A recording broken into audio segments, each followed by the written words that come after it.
Exercise 1. Hi, can I help you? I'd like to find out if you have any excursions suitable for families. Sure.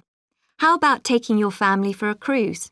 We have a steamship that takes passengers out several times a day. It's over 100 years old. That sounds interesting. How long is the trip?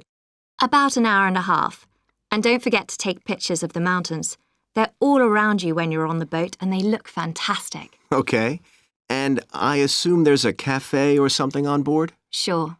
How old are your children? My daughter's 15 and my son's 7. Right. Well, there are various things you can do once you've crossed the lake to make a day of it. One thing that's very popular is a visit to the country farm. You're met off the boat by the farmer and he'll take you to the holding pens where the sheep are kept. Children love feeding them. My son would love that. He really likes animals. Well, there's also a 40-minute trek round the farm on a horse if he wants. Do you think he'd manage it? He hasn't done that before. Sure. It's suitable for complete beginners. Good.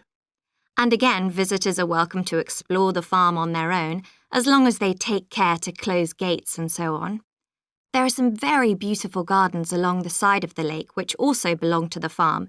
They'll be just at their best now. You could easily spend an hour or two there. Okay, well, that all sounds good. And can we get lunch there? You can, and it's very good, though it's not included in the basic cost. You pay when you get there. Right. So, is there anything else to do over on that side of the lake? Well, what you can do is take a bike over on the ship and then go on a cycling trip. There's a trail there called the Back Road. You could easily spend 3 or 4 hours exploring it, and the scenery's wonderful. They'll give you a map when you get your ticket for the cruise. There's no extra charge. What's the trail like in terms of difficulty? Quite challenging in places. It wouldn't be suitable for your 7-year-old. It needs someone who's got a bit more experience.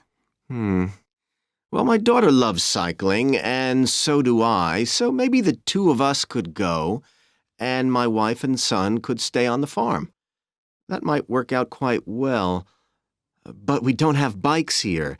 Is there somewhere we could rent them? Yes, there's a place here in the city. It's called Ratcheson's. I'll just make a note of that. How do you spell it? Ratchesons.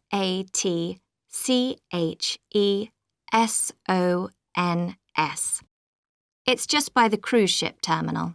Okay. You'd also need to pick up a repair kit for the bike from there to take along with you, and you'd need to take along a snack and some water. It'd be best to get those in the city. Fine. That shouldn't be a problem. And I assume I can rent a helmet from the bike place. Sure, you should definitely get that. It's a great ride, but you want to be well prepared because it's very remote. You won't see any shops round there or anywhere to stay, so you need to get back in time for the last boat. Yeah. So what sort of prices are we looking at here? Let's see. That'd be 1 adult and 1 child for the cruise with farm tour. That's $117, and an adult and a child for the cruise only, so that's $214 altogether. Oh, wait a minute. How old did you say your daughter was? 15.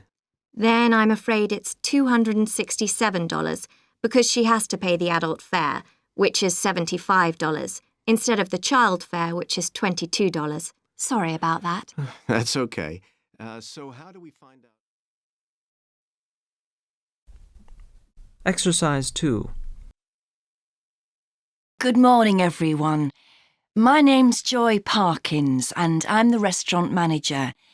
And I understand that none of you have had any previous experience as kitchen assistants. Well, you might be feeling a bit nervous now, but most of our kitchen assistants say they enjoy the work. OK, they might get shouted at sometimes, but it's nothing personal. And they're pleased that they have so many different things to do, which means they never get bored. And I'll tell you straight away that if you do well, we might think about moving you up and giving you some more responsibility. Right, well, you've all shown up on time, which is an excellent start. Now, I'm glad to see none of you have unsuitable footwear, so that's good. you need to be careful as the floors can get very wet and slippery. Those of you with long hair, I've got it well out of the way, but some of you'll need to remove your rings and bracelets. Just put them somewhere safe for today, and remember to leave them at home tomorrow, as they can be a safety hazard. Now, it's going to be a busy day for you all today. We don't have any tables free for this evening, and only a few for lunch. Fortunately, we've got our head chef back. He was away on holiday all last week, which meant the other chefs had extra work. Now, I'll tell you a bit more about the job in a minute, but first, some general regulations. For all of you, whatever your age, there's some equipment you mustn't use until you've been properly trained, like the waste disposal system, for example, for health and safety reasons. Then I think there are 2 of you here who are under 18. That's Emma and Jake, isn't it? Right, so for you 2, the meat slicer is out of bounds, and of course none of you are allowed to use the electric mixer until you've been shown how it works. Now, you may have heard that this can be a stressful job, and I have to say that can be true. You'll be working an 8-hour day for the first week, though you'll have the chance to do overtime after that as well if you want to. But however long the hours are, you'll get a break in the middle. What you will find is that you're on your feet all day long, lifting and carrying. So, if you're not fit now, you soon will be. You'll find you don't have much chance to take it easy. When someone tells you to do something, you need to do it straight away. But at least we do have a very efficient air conditioning system compared with some kitchens. Now, let me tell you about some of the people you need to know. So, as I said, I'm Joy Parkins, and I decide who does what during the day and how long they work for. I'll be trying to get you to work with as many different people in the kitchen as possible, so that you learn while you're on the job. One person whose name you must remember is David Field. If you injure yourself at all, even if it's really minor, you must report to him, and he'll make sure the incident is recorded and you get the appropriate treatment. He's trained to give basic treatment to staff himself, or he'll send you off somewhere else if necessary. Then there's Dexter Wills. He's the person you need to see if you smash a plate or something like that. Don't just leave it and hope no one will notice. It's really important to get things noted and replaced, or there could be problems later. And finally, there's Mike Smith. He's the member of staff who takes care of all the stores of perishables. So, if you notice we're getting low in flour or sugar or something, make sure you let him know so he can put in an order. OK, now the next thing we need to cover. Exercise 3. OK, Stuart, we need to start planning our paper on public libraries. Have you thought of an angle yet? Well, there's so much we could look into. How libraries have changed over the centuries, for instance, or how different countries organise them. What do you think, Trudy? Maybe we should concentrate on this country and try and relate the changes in libraries to external developments, like the fact that far more people can read than a century ago, and that the local population may speak lots of different languages. We could include something about changes in the source of funding too. Yes, but remember we're only supposed to write a short paper, so it's probably best if we don't go into funding in any detail. Right. Well, shall we just brainstorm a few ideas to get started? OK. We obviously need to look at the impact of new technology, particularly the internet. Now that lots of books have been digitalised, people can access them from their own computers at home. And if everyone did that, libraries would be obsolete. Yes. But the digitalised books that are available online for free are mostly out of copyright, aren't they? And copyright in this country lasts for 70 years after the author dies. So you won't find the latest bestseller or up-to-date information. That's an important point. Anyway, I find it hard to concentrate when I'm reading a long text on a screen. I'd much rather read a physical book. And it takes longer to read on a screen. Oh, I prefer it. I suppose it's just a personal preference. I expect the libraries will go on evolving in the next few years. Some have already become centres where community activities take place, like local clubs meeting there. I think that'll become even more common. I'd like to think so. And that they'll still be serving their traditional function, but I'm not so sure. There are financial implications after all. What I'm afraid will happen is that books and magazines will all disappear and there'll just be rows and rows of computers. They won't look anything like the libraries we're used to. Well, we'll see. I've just had an idea. Why don't we make an in-depth study of our local public library as background to our paper? Yes, that'd be interesting. And raise all sorts of issues. Let's make a list of possible things we could ask about, then work out some sort of structure. For instance, we could interview some of the staff and find out whether the library has its own budget or if that's controlled by the local council. And what their policies are. I know they don't allow food, but I'd love to find out what types of noise they ban. There always seems to be a lot of talking, but never music. I don't know if that's a policy or it just happens. I've often wondered. Then there are things like how the library is affected by employment laws. I suppose there are rules about working hours, facilities for staff and so on. Right. Then there are other issues relating to the design of the building and how customers use it.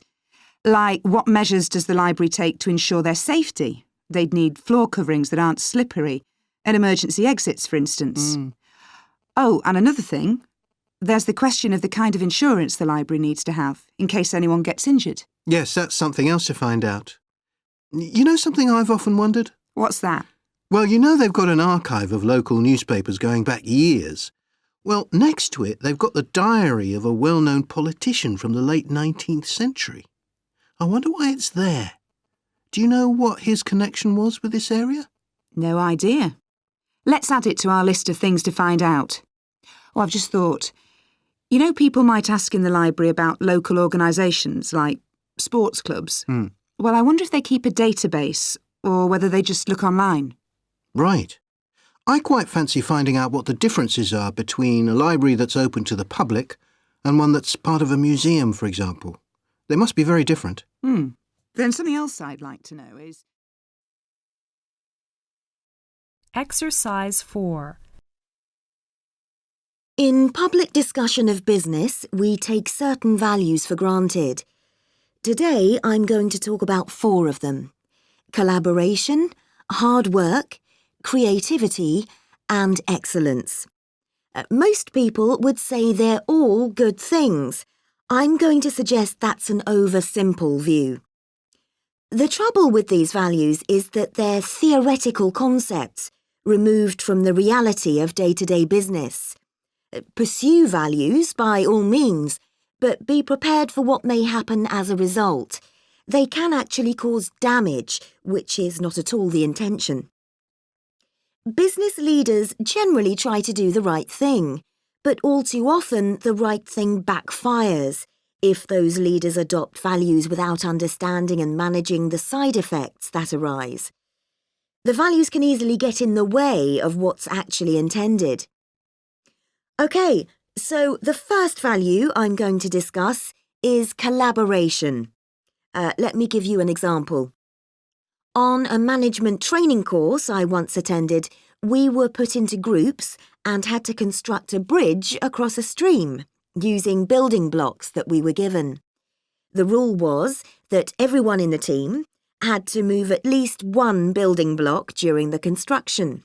This was intended to encourage teamwork. But it was really a job best done by one person. The other teams tried to collaborate on building the structure and descended into confusion, with everyone getting in each other's way. Our team leader solved the challenge brilliantly. She simply asked everyone in the team to move a piece a few centimetres to comply with the rule, and then let the person in the team with an aptitude for puzzles like this build it alone. We finished before any other team.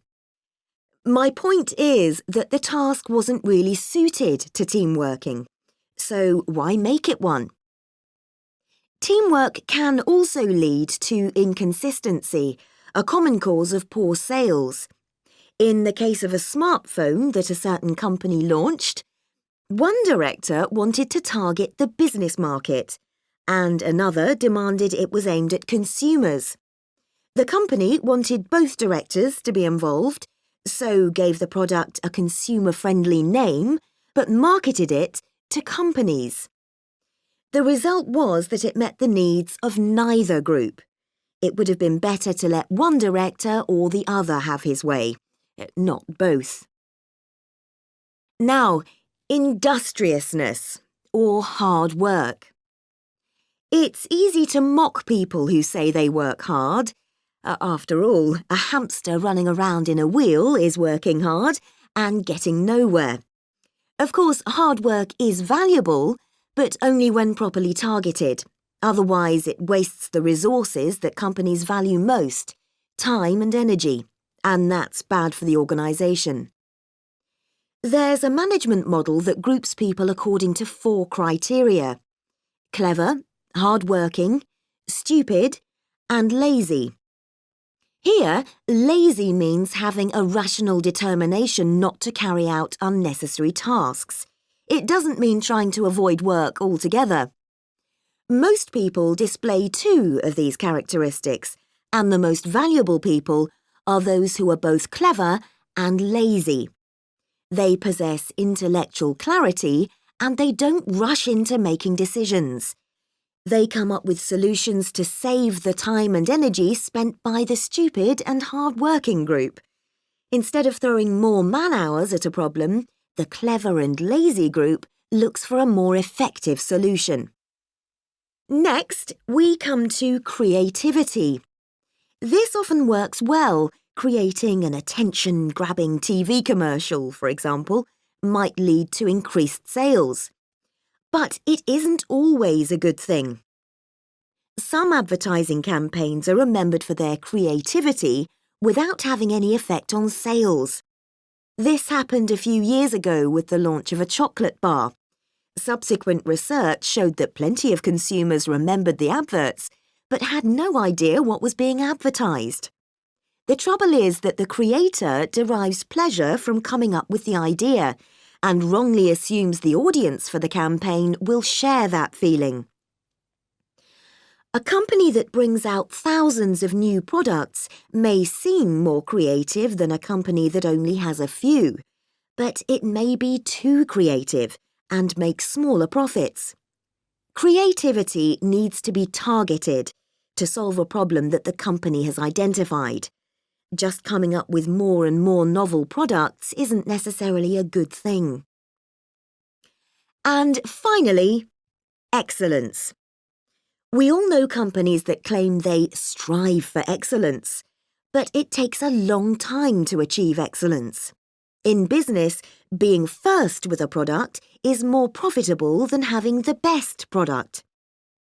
A major study of company performance compared pioneers, that is, companies bringing out the first version of a particular product, with followers, the companies that copied and improved on that product. The study found that the pioneers commanded an average market share of 29%, while the followers achieved less than half that, only 13%, even though their product might have been better.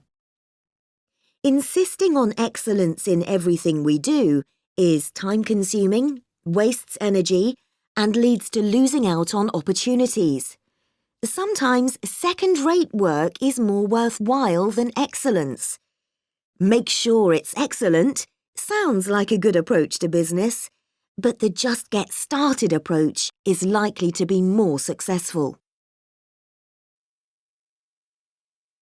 Exercise 5. Good morning, Kenton Festival box office. How can I help you? Oh, good morning. I'm coming to Kenton for a few days' holiday next month, and a friend told me there's a festival. She gave me this number to find out about it. That's right. The festival begins on the 16th of May and goes on till the 19th. Oh, that's great. I'll be there from the 15th till the 19th. So, Could you tell me the programme, please? Well, on the first day, there's the opening ceremony in the town centre. People start gathering around 2 o'clock to get a good place to see from, and the events will start at 2:45 and finish about 5:30. OK, thanks. I'll make sure I get there early to get a good spot. The festival will be officially opened by the mayor.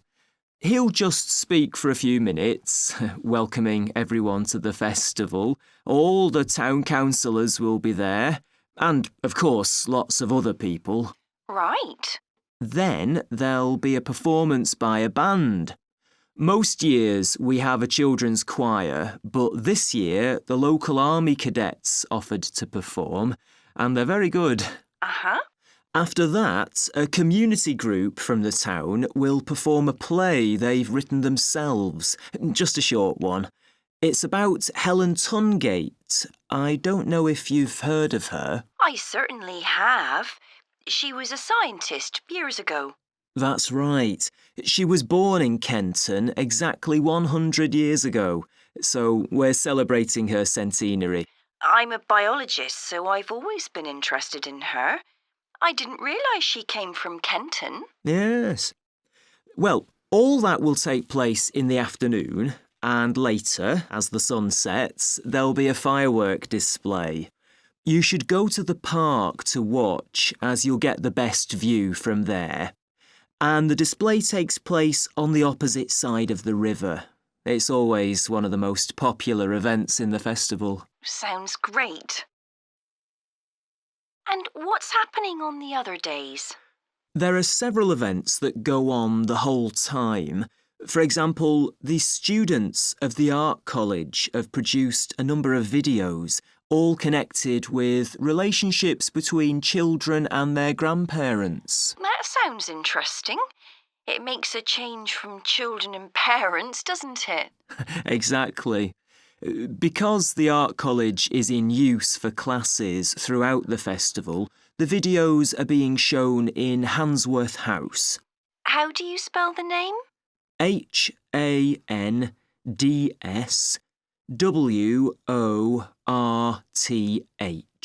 Handsworth House.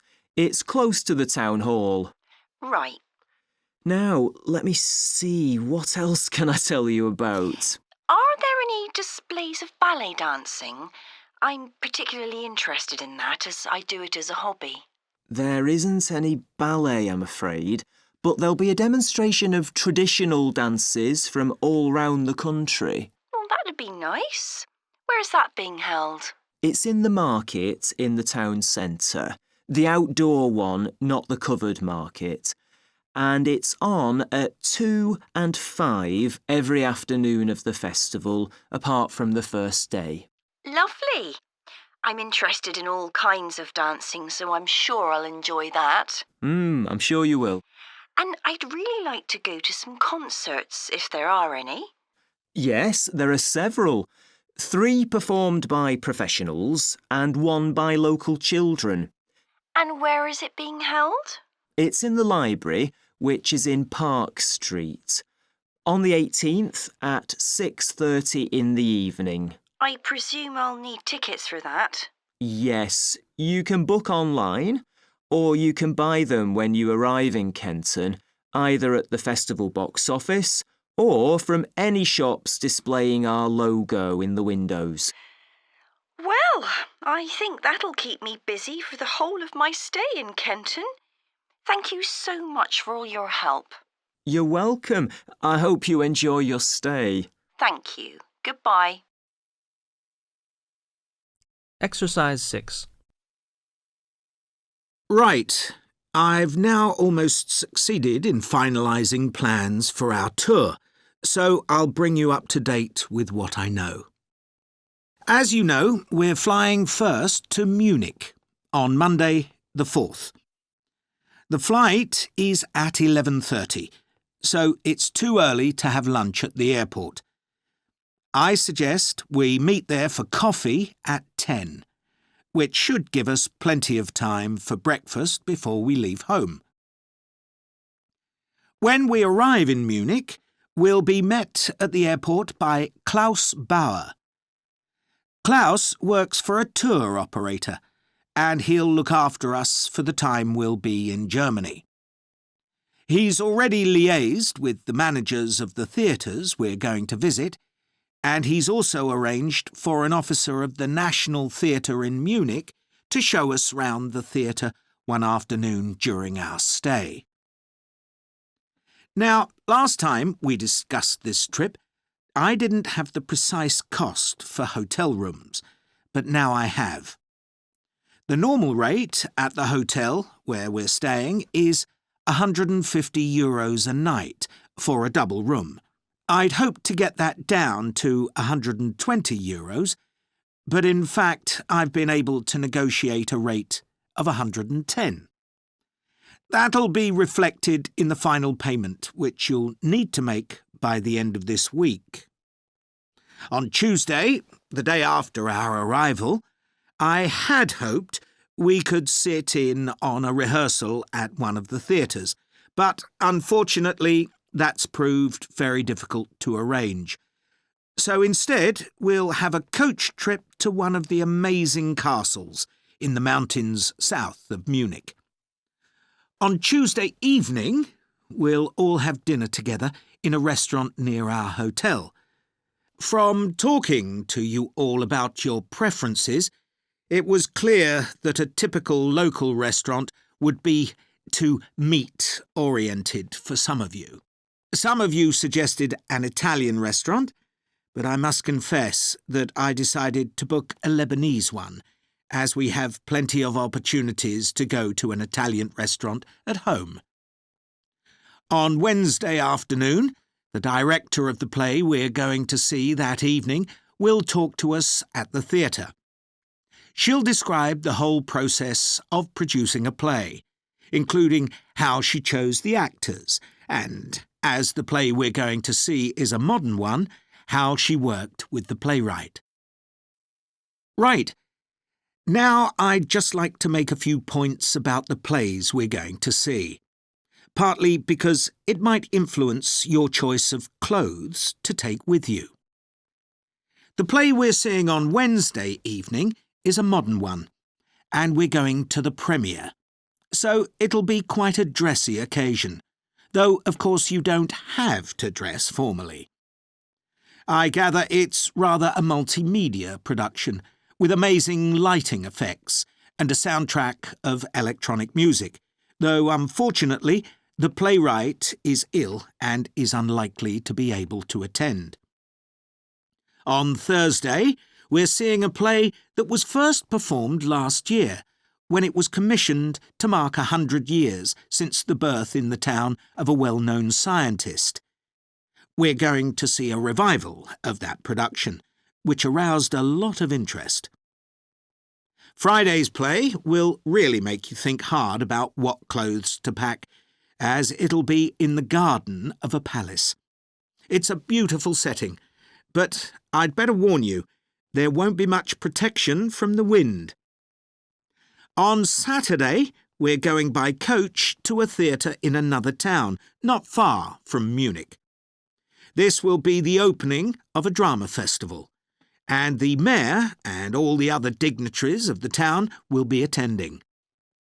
After the performance, the mayor is hosting a reception for all the audience, and there'll be a band playing traditional music of the region. And after having a day off on Sunday, our final play is on Monday, and it's in the stunning setting of the old town hall, which dates back to the 14th century. The performance marks the 50 years that the lead actor has been on stage, and the play is the one where he made his first professional appearance all those years ago. And the day after that, we'll be flying back home. Now, have you got any questions before I move? Exercise 7. Oh, good morning. You must be James. I'm Beth Cartwright. Please call me Beth. Thank you. Now, as this is your first tutorial since you started on the Scandinavian Studies course, I'd like to find out something about you. Why did you decide to take this course? Well, my mother is Danish, and although we always lived in England, she used to talk about her home a lot, and that made me want to visit Denmark. We hardly ever did, though. My mother usually went on her own. But whenever her relations or friends were in England, they always came to see us. I see. So I assume you already speak Danish, one of the languages you'll be studying? I can get by when I talk to people, though I'm not terribly accurate. Now, you probably know that you'll spend the 3rd year of the course abroad. Have you had any thoughts about that? I'm really looking forward to it. And although Denmark seems the obvious place to go because of my family connections, I'd love to spend the time in Iceland. Oh, I'm sure it can be arranged. Do you have any plans for when you graduate? A lot of students go on to take a master's degree. I think the 4 years of the undergraduate course will be enough for me. I'm interested in journalism, and I quite like the idea of moving to Scandinavia and writing for magazines. I'd find that more creative than translating, which I suppose most graduates do. Okay. Now, how are you finding the courses you're taking this term, James? Well, I'm really enjoying the one on Swedish cinema. That'll continue next term. But the one on Scandinavian literature that's running at the moment will be replaced by more specialized courses. Oh, and by the way, if you're interested in watching Danish television programs, there's going to be a course on that the term after next. That sounds good. Have you started thinking about the literature paper that you have to write in the next few weeks? Yes, my first choice would be to do something on the Icelandic sagas. The trouble with that is that a lot of people choose that topic, and it can be difficult to get hold of the books you'll need. Why not leave that for another time? Right. You might find modern novels or 19th century playwrights interesting. I've read or seen several plays in translation, so that would be a good idea. Fine. I'll put you down for that topic. Right. So what would you advise me to aim at in the paper? First, I suggest you avoid taking one writer and going into a great deal of detail. That approach certainly has its place, but I think you first need to get an understanding of the literature in the context of the society in which it was produced, who it was written for, how it was published, and so on. I also think that's more fruitful than placing it within the history of the genre. Okay, that sounds reasonable. Could I ask for some advice about writing the paper I'm working on about the Vikings? I have to do that this week, and I'm a bit stuck. Of course. Have you decided yet what to write about? No, I haven't. There's so much that seems interesting. Viking settlement in other countries, trade, mythology. Well, what I suggest is that you read an assignment a student wrote last year, which is kept in the library. It's short and well-focused, and I'm sure you'll find it helpful. I'll give you the details in a moment. Textbooks usually cover so many topics, it can be very difficult to choose just one. Okay. I've got a DVD of the film about the Vikings that came out earlier this year.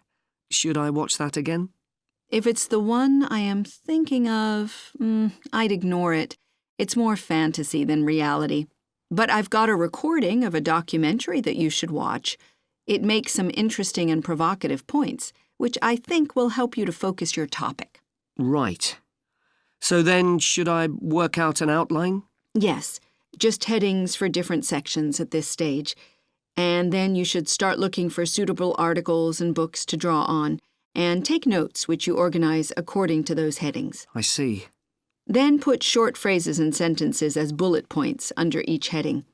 Make sure that this skeleton makes sense and flows properly before writing up the paper in full. Okay. Thanks. That's very helpful. Exercise 8. Over the years, attitudes towards workers have changed considerably. After all, there was a time when workers had no rights at all and laboured in appalling conditions.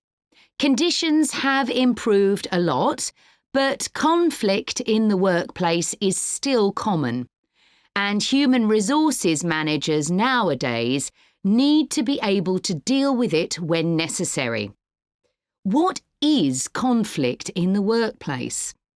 Definitions vary, but I'm taking it to refer to a whole range of behaviours that the victim finds unacceptable, from minor, harmless arguments to, at the opposite extreme, physical violence.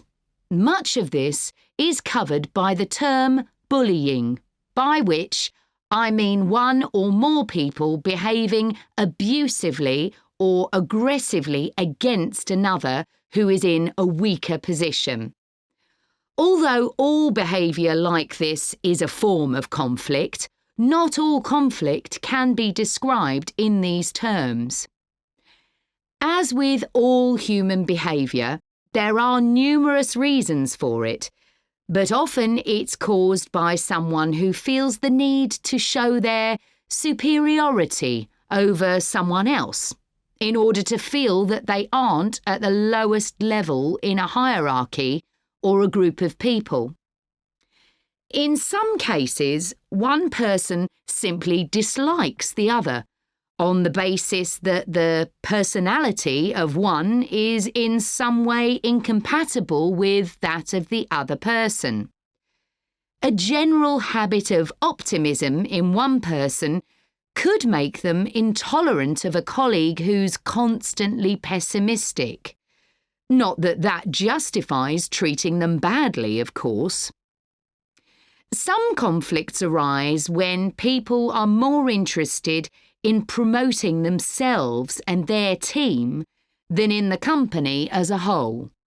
These conflicts are called structural and could come about, for example, when a sales team believe they are the only people in the business who do any useful work and look down on behind-the-scenes administrators.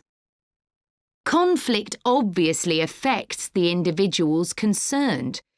The situation is likely to be very stressful for victims, resulting in their absence from work, possibly for months. For the company, if no effort is made to deal with conflict, it can spiral out of control and even lead to the breakdown of the business. Some interesting work with chief executives, CEOs, has uncovered some of the reasons why they may treat colleagues badly. Many CEOs combine two opposing characteristics: confidence, that is, the belief that they're capable of great achievements, with a high level of anxiety, a fear of missing targets, whether set by themselves or by the directors of the company. This combination can make them respond badly to anyone who questions their decisions. In a high-pressure work environment, such characteristics become problematic, and it's particularly difficult to tackle the situation where colleagues, managers and board members are all trying to achieve their own visions. When they can't agree on strategic issues and on where they see the business going, there are real problems. For managers at lower levels within the organisation, it might seem that an autocratic form of management, where the chief executive gives orders and everyone else has to obey, would see more conflict than others.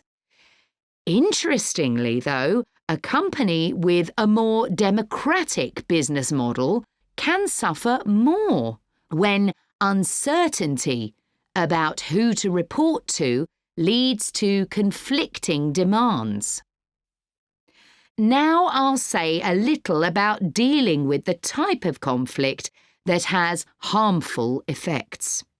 Of course, the ideal is to prevent it arising in the first place. A good manager at any level will make efforts to earn the respect of the people they work with, particularly those who report to them. That will involve politeness in all communications and treating them as equals who happen to have a different role within the organisation. Sometimes, of course, conflict does occur and can get out of hand. In such cases, the Human Resources Department often gets involved. However, if one of the parties in a conflict sees human resources as simply a mouthpiece for the chief executive, then an external mediator might be able to help. By talking to both sides and trying to find the truth of what's been happening, they can build a clear picture of the situation and give feedback that both sides will accept, precisely because they're independent. Exercise 9. Hello? Hi, Susie. It's Paul here. How are you? Enjoying your new job? You're working at the library, aren't you? Yes, I started when the library reopened a month ago. It's great. Actually, Carol and I have been meaning to join for a while. Oh, you should. It doesn't cost anything, and the new library has all sorts of facilities. It's not just a place where you borrow books. For instance, there's an area with comfortable seats where you can sit and read the magazines they have there. Some people spend the whole morning there. Wish I had that amount of time to spend. Yes, you must be pretty busy at present, with the children and everything. We are, yes. But we're hoping to get away this summer. We're thinking of going to Greece. Well, we've got a much larger section of the library devoted to travel books now, so you should come and have a look. I can't remember if there's anything specifically on Greece, but I should think so. OK. Now, Carol's organising a project for the history class she teaches at school. It's about life in the town 100 years ago. Do you have anything that might be useful? Yes. Actually, we've now got a new section with materials on the history of the town and surrounding region. Right. I'll tell her. You can't always find that sort of thing on the internet. Now, in the old library, there used to be a separate room with reference books. It was a really nice, quiet room. Yes, we've put those books in the main part of the library now, but we do have a room called the community room. It can be hired out for meetings, but at other times, people can use it to study. I might use that. It's hard to find anywhere quiet at home sometimes. I can't remember how old your son and daughter are. We've introduced a special section of fiction written specially for teenagers, but they might be a bit young for that. Yes, they would be. Well, we do have lots of activities for younger children. Yes? For example, we have a science club. At the next meeting, they're going to be doing experiments with stuff that everyone has in the kitchen, sugar and flour and so on. They might be interested, yes. And we have a competition for children called Reading Challenge. That doesn't begin until after the end of term. They have to read 6 books and they get a certificate if they manage it. So that gives them something to do while they're on holiday, instead of getting bored. That's the idea. And there's special activities for adults too. On Friday, we have a local author called Tanya Streep, who's going to be talking about her new novel. It's called Catch the Mouse, and she based the story on a crime that actually took place here years ago. Right. We're not free on Friday, but I'll look out for the book. Now, this probably isn't for you, but we do have IT support available for members. We get quite a few older people coming along who are wanting to get up to speed with computer technology. It's on Tuesday mornings. They don't need to make an appointment or anything. They just turn up. Well, my mother might be interested. I'll let her know. OK. And there's another service which you wouldn't expect from a library, which is a free medical checkup. the hospital arranges for someone to come along and measure the level of sugar in your blood, and they check cholesterol levels at the same time. Really? Yes, but that's only for the over 60s, so you wouldn't qualify. OK. Well, I'll tell my mother. She might be interested. What other information? Well, we do have a little shop with things like wall charts and greetings cards, and also stamps, so you can post the cards straight away, which is really useful. Yeah. Well, I'll bring the children round at the weekend and we'll join. Oh, one more thing. I'll be bringing the car. Is there parking available? Yes, and it's free in the evening and at weekends. Perfect. Well, thanks, Susie. See you soon. Exercise 10. In this session in your training day, we're going to look at some of the more specialized holidays we offer at BC Travel. Now, the travel business is very competitive, and it's important to be aware of how the market's changing and developing. In terms of age groups, the over 65s are an important market, and one that's increasing steadily year on year. The fewest holidays are taken by the 31 to 42-year-olds, and that figure shows no sign of rising.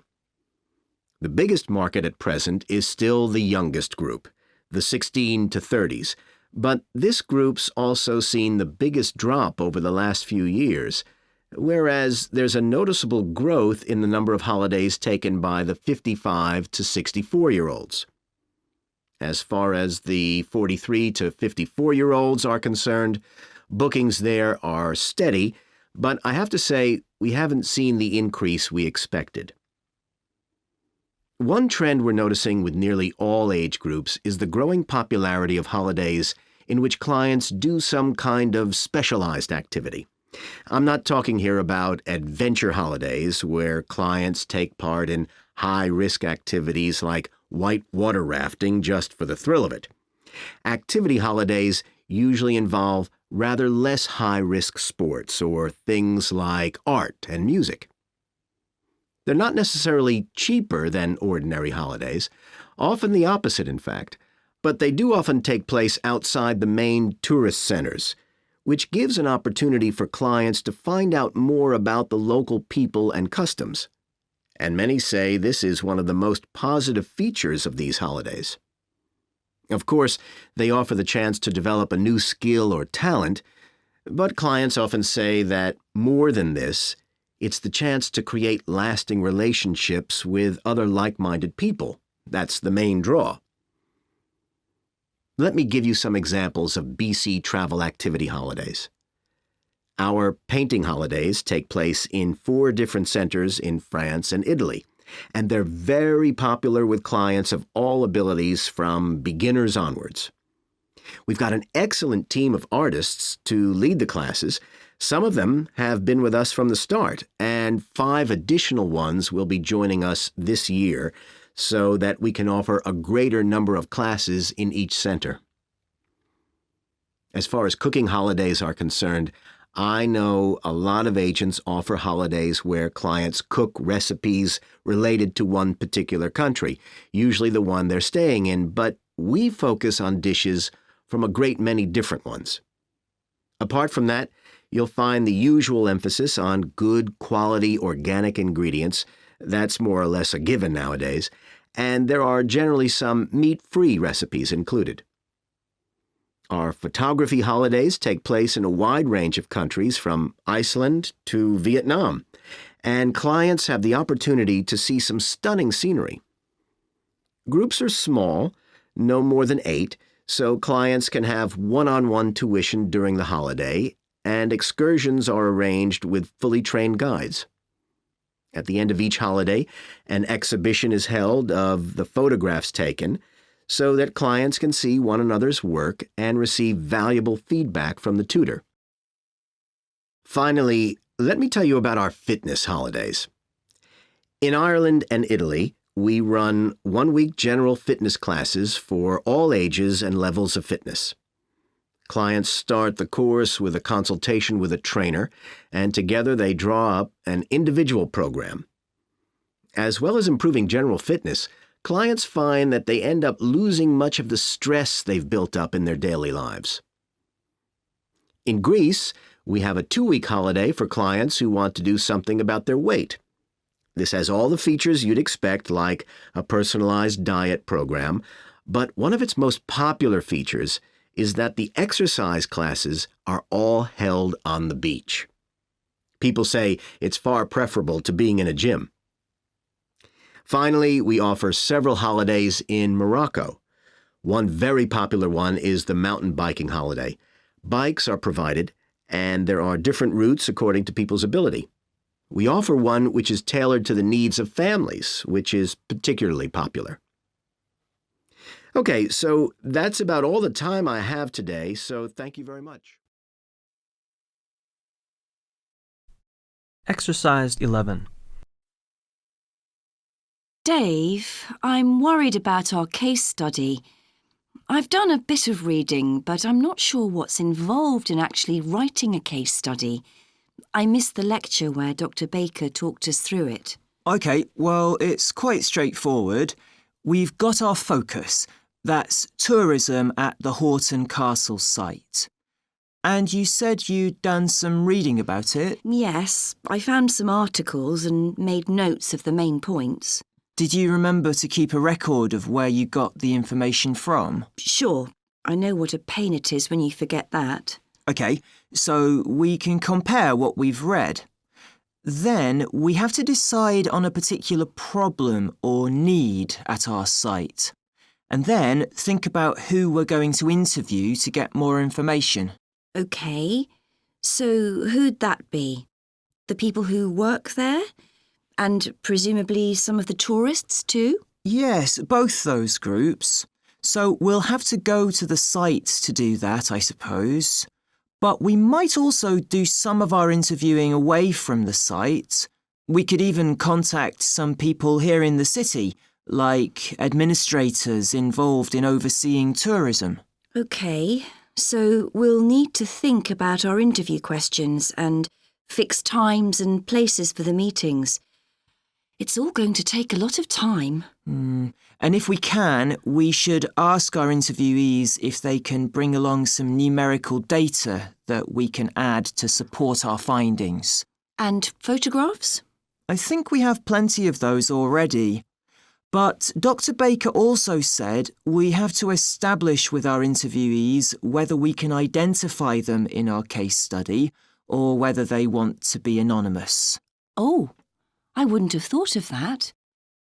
OK, once we've got all this information, I suppose we have to analyse it. Yes, put it all together and choose what's relevant to the problem we're focusing on, and analyse that carefully to find out if we can identify any trends or regularities there. That's the main thing at this stage, rather than concentrating on details or lots of facts. OK, and then once we've analysed that, what next? Well, then we need to think about what we do with the data we've selected to make it as clear as possible to our readers. Things like graphs or tables or charts. Right. Then the case study itself is mostly quite standard. We begin by presenting the problem and giving some background, then go through the main sections. But the thing that surprised me is that in a normal report, we'd end with some suggestions to deal with the problem or need we identified. But in a case study, we end up with a question or a series of questions to our readers, and they decide what ought to be done. Oh, I hadn't realised that. So, basically, the problem we're addressing in our case study of the Horton Castle site is why so few tourists are visiting it. And we'll find out more from our interviews, but I did find one report on the internet that suggested that one reason might be because, as far as transport goes, access is difficult. I read that too, but that report was actually written 10 years ago when the road there was really bad, but that's been improved now. And I think there's plenty of fascinating stuff there for a really good day out, But you'd never realise it from the castle website. Maybe that's the problem. Yes, it's really dry and boring. I read somewhere a suggestion that what the castle needs is a visitor centre. So we could have a look for some information about that on the internet. What would we need to know? Well, who'd use it for a start? It'd be good to know what categories the visitors fell into too, like school parties or retired people. But I think we'd have to talk to staff to get that information. OK, and as we're thinking of suggesting a visitor centre, we'd also have to look at potential problems. I mean, obviously it wouldn't be cheap to set up. No, but it could be a really good investment. And as it's on a historical site, it'd need to get special planning permission, I expect. That might be hard. Right. Especially as the only possible place for it would be at the entrance, and that's right in front of the castle. But it could be a good thing for the town of Horton. At present, it's a bit of a ghost town. Once they've left school and got any skills or qualifications, the young people all get out as fast as they can to get jobs in the city, and the only people left are children and those who've retired. Right. Something else we could investigate would be the potential damage that tourists might cause to the castle site. I mean, their environmental impact. At present, the tourists can just wander around wherever they want. But if numbers increase, there might have to be some restrictions, like sticking to marked ways. And there'd need to be guides and wardens around to make sure these are enforced. Yes, we could look at that too. OK, well, we certainly managed... Exercise 12. OK, so we've been looking at how man-made changes in our environment can affect wildlife. Now, I'll discuss a particular example. Let's take a look at mercury. Mercury's one of the 120 or so elements that make up all matter, and it has the symbol Hg. It's a shiny, silvery substance. You may have seen it in old-fashioned thermometers, but it's not used much for domestic purposes now because it's highly toxic. But the problem is that the amount of mercury in the environment's increasing. The main reason for this is the power plants used to produce electricity. The main source of energy that most of them use is still coal, and when it's burned, it releases mercury into the atmosphere. Some of this gets deposited into lakes and rivers, and if it's ingested by a fish, it's not excreted. It stays in the fish's body, and it enters the food chain. So, it's been known for some time that birds which eat fish may be affected. But what wasn't known until quite recently is that those that eat insects can also be affected. So, a woman called Claire Varian Ramos is doing some research on how this is affecting birds. And rather than looking at how many birds are actually killed by mercury poisoning, she's looking for more subtle sub-effects. And these may be to do with the behaviour of the birds, or with the effect of mercury on the way their brain works, so whether it leads to problems with memory, for example. And she's particularly focusing on the effects of mercury on bird song. Now, the process of song learning happens at a particular stage in the bird's development. And what you may not know is that a young bird seems to acquire this skill by listening to the songs produced by its father, rather than by any other bird. And Varian Ramos has already found in her research that if young male birds are exposed to mercury, if they eat food contaminated with mercury, then the songs they produce aren't as complex as those produced by other birds. So, quite low-level exposure to mercury is likely to have an impact on male birds in a natural situation because it can mean that they're less attractive to female birds, and so it can affect their chances of reproduction. Now, the way she's carrying out this research is worth thinking about. She's using a mixture of studies, using birds kept in laboratories and studies carried out outdoors in the wild. The lab-based studies have the advantage that you don't get all the variables you would in a natural setting. So, the experimenter has a much higher level of control, and that means they can be more confident about their results in some ways. And of course, they don't have to worry about going out and finding the birds in order to observe them. So, what are the implications here for humans? Well, because many birds are migratory, they may be transporting mercury far from contaminated sites. For example, it's been found that ducks who'd been feeding at a contaminated site were later shot by hunters over 1,000 kilometres away and presumably eaten.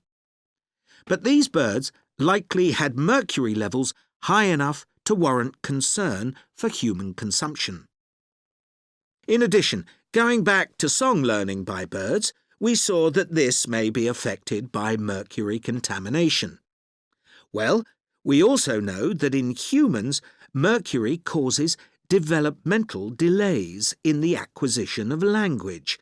And in fact, this process is very similar in the brain regions it involves, and even the genes that are involved. But mercury contamination has other important implications for humans as well. It's now known that an unborn child can be affected if the food eaten by its mother contains high levels of mercury, and these effects can be quite substantial. In the end, it comes down to whether more value is placed on human economic well-being or environmental well-being. It's true there are new regulations for mercury emissions from power plants, but these will need billions of dollars to implement and increase costs for everyone. Some argue that's too much to pay to protect wildlife. But as we've seen, the issues go beyond that, and I think it's an issue we need to consider very carefully. Exercise 13. Hello, Pembroke Cycling Holidays. Bob speaking. Oh, hello. I've seen your advert for people to lead cycle trips. Are you the right person to speak to? Yes, I am. Could I have your name, please? It's Margaret Smith. Are you looking for a permanent job, Margaret? No, temporary. I've got a permanent job starting in a few months' time, and I want to do something else until then. What work do you do? This will probably sound crazy. I used to be a lawyer, and then I made a complete career change, and I'm going to be a doctor. I've just finished my training. Right. And have you had any experience of leading cycle trips? Yes, I've led several bike tours in Africa. The trip to India that I had arranged to lead next month has now been cancelled. So when I saw you were advertising for tour leaders, I decided to apply. OK. Now, we normally have 2 or 3 leaders on a trip, depending on the size of the group.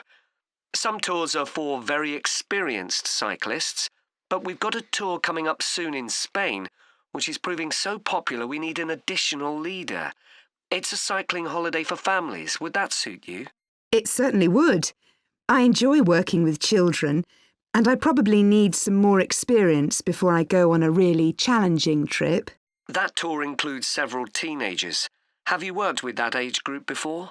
Yes, I'm a volunteer worker in a youth club where I help people to improve their cycling skills. Before that, I helped out in a cycling club where I taught beginners. Well, that's great. Now, the trip I mentioned is just for a fortnight, but there might be the possibility of leading other tours after that. Would that fit in with your plans? That'd be fine. I'll be free for 5 months. My job is due to start on October the 2nd, and I'm available from May the 1st until late September. Good. Now, is there anything I need to know about the food you eat? We usually have 1 or 2 people in the group who don't eat meat, or have some sort of food allergy, so we're always very careful about that. Yes, I'm allergic to cheese. Would that be a problem? No. As long as we have enough notice, we can deal with that. That's great. It sounds really interesting. Would you like me to fill in an application form? Yes, please. Where should I post it to? Could you send it to 27 Arbuthnot Place, Arbuthnot Place, Dumfries? And what's the postcode, please? DG7 4PH. Was that P Papa or B Bravo? P Papa. Got that. If you could return the application form by Friday this week, we can interview you on Tuesday next week. Say 2:30? Would that be possible for you? Yes, it's fine. You're quite a long way from where I live, so I'll drive over on Monday. Should I bring anything to the interview? We'll have your application form, of course, but we'll need to see any certificates you've got that are relevant in cycling, first aid, or whatever. OK. And at the interview, we'd like to find out about your experience of being a tour guide. So, could you prepare a 10-minute talk about that, please? You don't need slides or any complicated equipment, just some notes. Right. I'll start thinking about that straight away. Good. Well, we'll look forward to receiving your application form and we'll contact you to confirm the interview. Thanks very much. Thank you, Margaret. Goodbye. Bye. Exercise 14. Welcome to this podcast about the sheep market, which is one of the oldest parts of the city. As its name suggests, there was originally a market here where farmers brought their sheep, but now it's been redeveloped into a buzzing, vibrant area of the city, which is also home to one of the city's fastest-growing communities.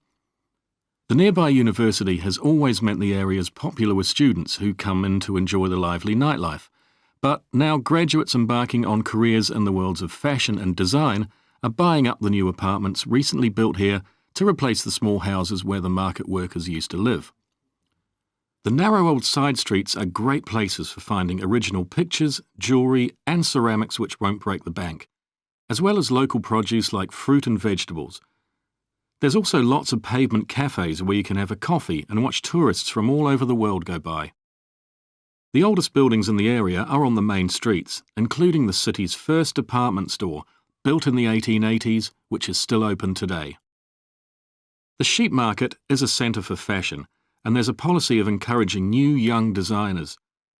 The Young Fashion Competition is open to local young people who are passionate about fashion. This year they've been asked to design an outfit based on ideas from the music and technology that's part of their everyday life, using both natural and man-made fibres. The garments will be judged by a panel of experts and fashion designers, and the winning entries will be modelled at a special gala evening. Parking at the sheep market is easy.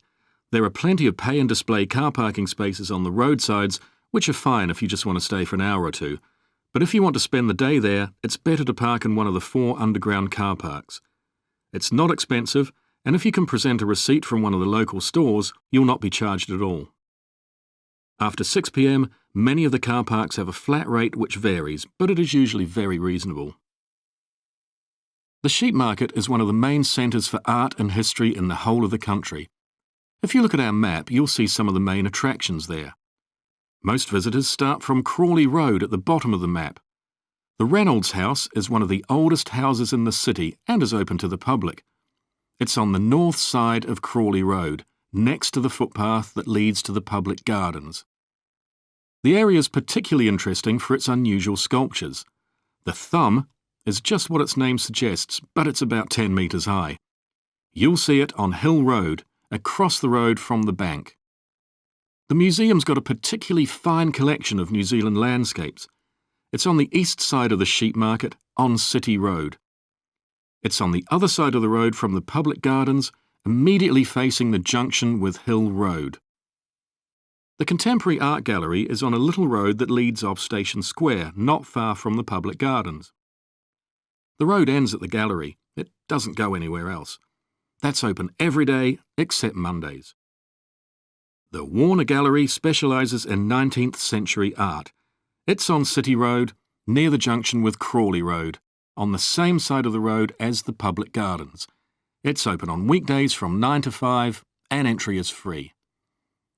Finally, if you're interested in purchasing high-quality artwork, the place to go is Nucleus. You need to go from Crawley Road up through Station Square and east along Hill Road until you get to a small winding road turning off. Go up there and it's on your right. If you get to City Road, you've gone too far. Exercise 15. Joe, you know I'm giving a presentation in our film studies class next week? Yes. Well, could we discuss it? I could do with getting someone else's opinion. Of course, Katie. What are you going to talk about? It's about film adaptations of Shakespeare's plays. I've got very interested in all the different approaches that film directors take. Uh-huh. So I thought I'd start with Giannetti, who's a professor of film and literature, and in one of his books he came up with a straightforward classification of film adaptations based on how faithful they are to the original plays and novels. Right. I've already made some notes on that, so I just need to sort those out before the presentation.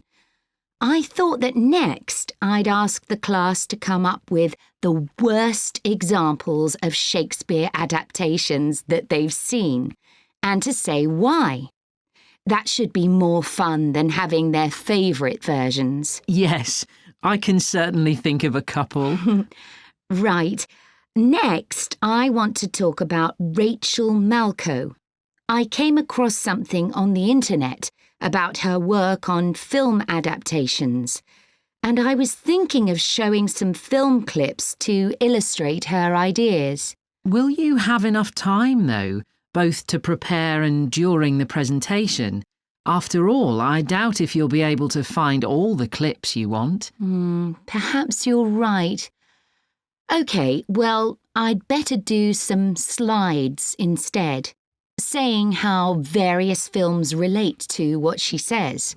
That should encourage discussion. Next, I want to say something about how plays may be chosen for adaptation because they're concerned with issues of the time when the film is made. You mean things like patriotism or the role of government? Exactly.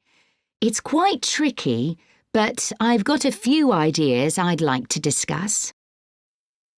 And finally, I want to talk about a few adaptations that I think illustrate a range of approaches and make some comments on them. Do you know the Japanese film Ran? I haven't seen it. It was based on Shakespeare's King Lear, wasn't it? That's right. It was a very loose adaptation, using the same situation and story, but moving it to 16th century Japan instead of 16th century Britain. So, for example, the king's daughters become sons, because in Japanese culture at that time, women couldn't succeed to the throne. OK. I hope you're going to talk about the 1993 film of Much Ado About Nothing. I think that's one of the best Shakespeare films. It really brings the play to life, doesn't it? Yes, I agree. And I think filming it in Italy, where the play is set, makes you see what life was like at the time of the play. Absolutely. Right, what's next? Next, I thought Romeo and Juliet, the 1996 film, which moves the action into the present day. Yes, it worked really well, I thought, changing the two feuding families in the original to two competing business empires, even though they're speaking in the English of the original play. You'd expect it would sound really bizarre, but I found I soon got used to it. Me too. Then I thought I'd include a real Hollywood film, one that's intended to appeal to a mass commercial audience. There must be quite a number of those. Yes, but I've picked the 1996 film of Hamlet.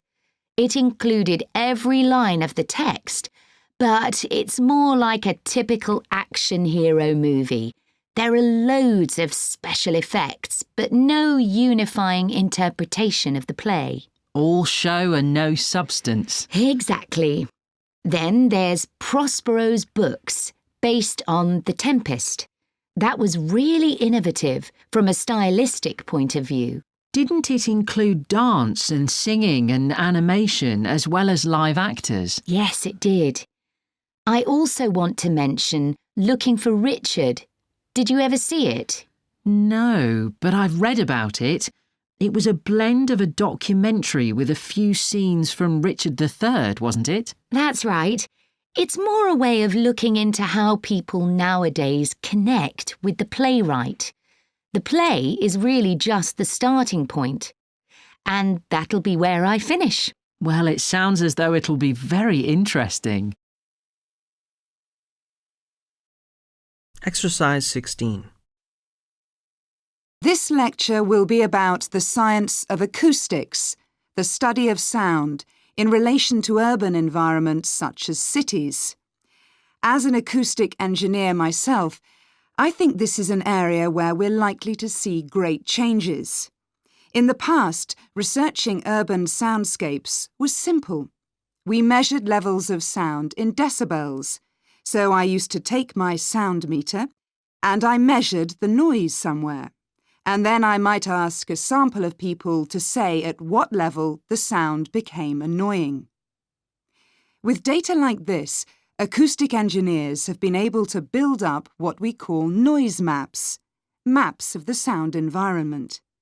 But actually, these aren't a lot of use. What they do show is that the highest noise levels are generally on roads. Well, that's not really very surprising.